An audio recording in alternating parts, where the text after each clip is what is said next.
இன்றைய இறைவனின் வாக்கு. அவர் உன் வாசல்களின் தாழ்பாள்களை பலப்படுத்தி உன்னிடத்தில் உள்ள உன் பிள்ளைகளை ஆசீர்வதிப்பார்.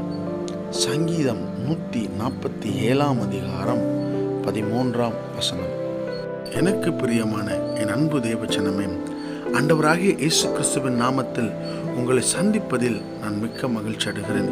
இந்த நாளிலும் ஆண்டவர் உங்களோடு கூட இருப்பாராக, உங்களை ஆசீர்வதிப்பாராக, உங்களுடைய குற்றங்கள் குறைகள் எதுவாயினும் அவைகளை மன்னிப்பாராக.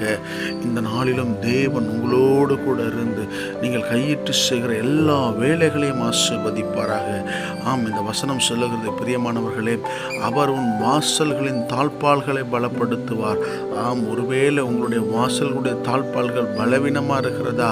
வீட்டில் இருக்கக்கூடிய தாழ்பால் அல்ல, உங்கள் இருதயத்தினுடைய தாழ்பாலை அவர் பலப்படுத்த விரும்புகிறார். உங்கள் ஆவிக்குரிய வாழ்க்கையினுடைய தாழ்பாலை பலப்படுத்த விரும்புகிறார்.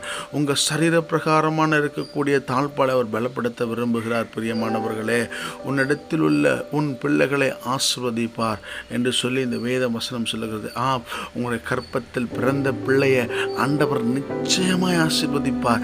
பிள்ளையை குறித்து ஒரு பாரம் உண்டு, உங்கள் பிள்ளையை குறித்து ஒரு கவலை உண்டு. ஓ, என் பிள்ளை இப்படி வழி தவறி போகிறானே, ஓ, என்னுடைய பிள்ளை தவறுதலான வழியிலே சென்று தன் வாழ்க்கையை அழித்து கொள்ளுகிறானே என்று கலங்கி கொண்டிருக்கிறீர்களா? ஒருவேளை உங்கள் பிள்ளைகளுக்கு நல்ல வேலை இல்லை, நல்ல வருமானம் இல்லை என்று கவலைப்படுகிறீர்களா? ஒருவேளை உங்களுடைய பிள்ளைகளுக்கு எவ்வளவோ நாளாக இருந்த வியாதி தீரவில்லை என்று கவலைப்படுகிறீர்களா? இல்லை, ஆண்டவர் உங்களை இன்னைக்கு அதனுடைய அதிசயங்களை பார்க்க செய்ய போகிறார். உங்கள் பிள்ளைகளுடைய வாழ்க்கை மாறப்போகிறது. உங்கள் பிள்ளைகளுடைய வாழ்க்கை தரம் மாறப்போகிறது. வருமானம் இல்லாத பிள்ளைகளுக்கு வருமானம் உண்டாக போகிறது. ஆசீர் உண்டாக போகிறது. நீங்கள் பார்க்க போகிறீர்கள். உங்கள் கண்கள் பார்க்கும் வண்ணமாக தேவன் உங்களை ஆசீர்வதிக்க போகிறார். உங்களை மாத்திரமல்ல, உங்கள் பிள்ளைகளையும் அவர் ஆசீர்வதிக்க போகிறார். பிரியமானவர்களே, நீ நம்புங்கள்.